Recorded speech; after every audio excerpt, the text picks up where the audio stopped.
who opposeth and exalteth himself above all that is called God or that is worshipped, so that he, as God, sitteth in the temple of God, showing himself that he is God. The only thing God managed to create are organic beings. All these trees and giraffes and humans, they are just organic. But we are now trying to create inorganic entities, inorganic life forms, cyborgs, artificial intelligence, and so forth. If we succeed, and there is a very good chance we will, then very soon we will be beyond the God of the Bible. You're enhancing all the capabilities of your entire neural network. Yeah. It's crazy. Bro, we're gonna be robots. We're gonna be cyber people.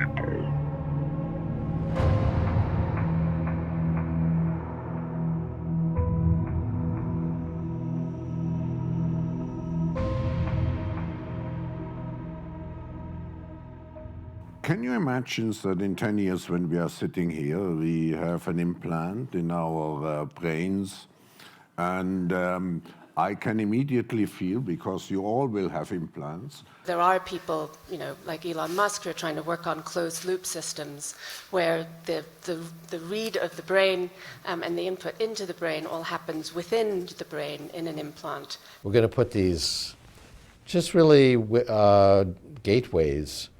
This is a gateway to the cloud. We're going to put gateways to the cloud in our brains. I've often thought about or talked about sort of three phases to, let's call it, how technology and biology sort of merge. And something I've been talking about for some time. I think there's sort of three phases. The first phase that we're in today is the wearable phase. We adorn ourselves with technology. And for the most part, it's for managing activity. That will change as the sensors become more sophisticated. We'll monitor things like glucose levels and heart rate, and the heart rate of a fetus and a pregnant mother. The sensors will only get more and more sophisticated and will help with disease prevention and so on. So today we're sort of in the wearable phase. Where I believe we go next is in the embeddable phase, where we embed technology into the body. And we do some of it today. I mean, we embed pacemakers, for example. We embed artificial retinas, artificial cochlear implants, and so on. So we've already sort of begun that, although it's quite early on. And the technology that we embed today is fairly, call it rudimentary by tomorrow's standards. The third, and we'll come back to that, but the third phase is a phase I call replaceables, in that I don't think we simply stop at embeddables. I think we move on and we move past that, where technology will become so good that ultimately we may replace parts of our body with, call it artificial technology.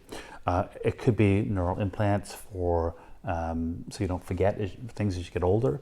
It could be an artificial eye so that you can, your eyesight doesn't ever go bad. Imagine if someone said to you, look, here's an artificial eye that we can embed in you.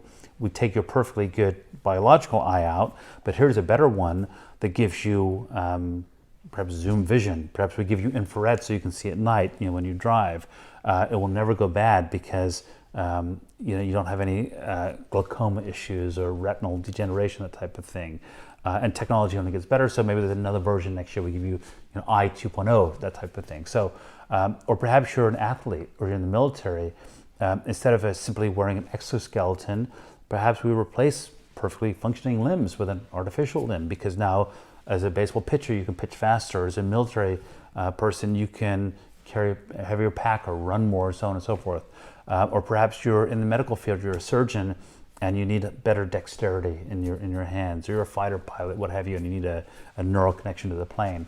So I think a future where technology and biology sort of merge is definitely one that will happen. It's at the end, what the fourth industrial revolution will lead to is a fusion of our physical, our digital, and our biological identities.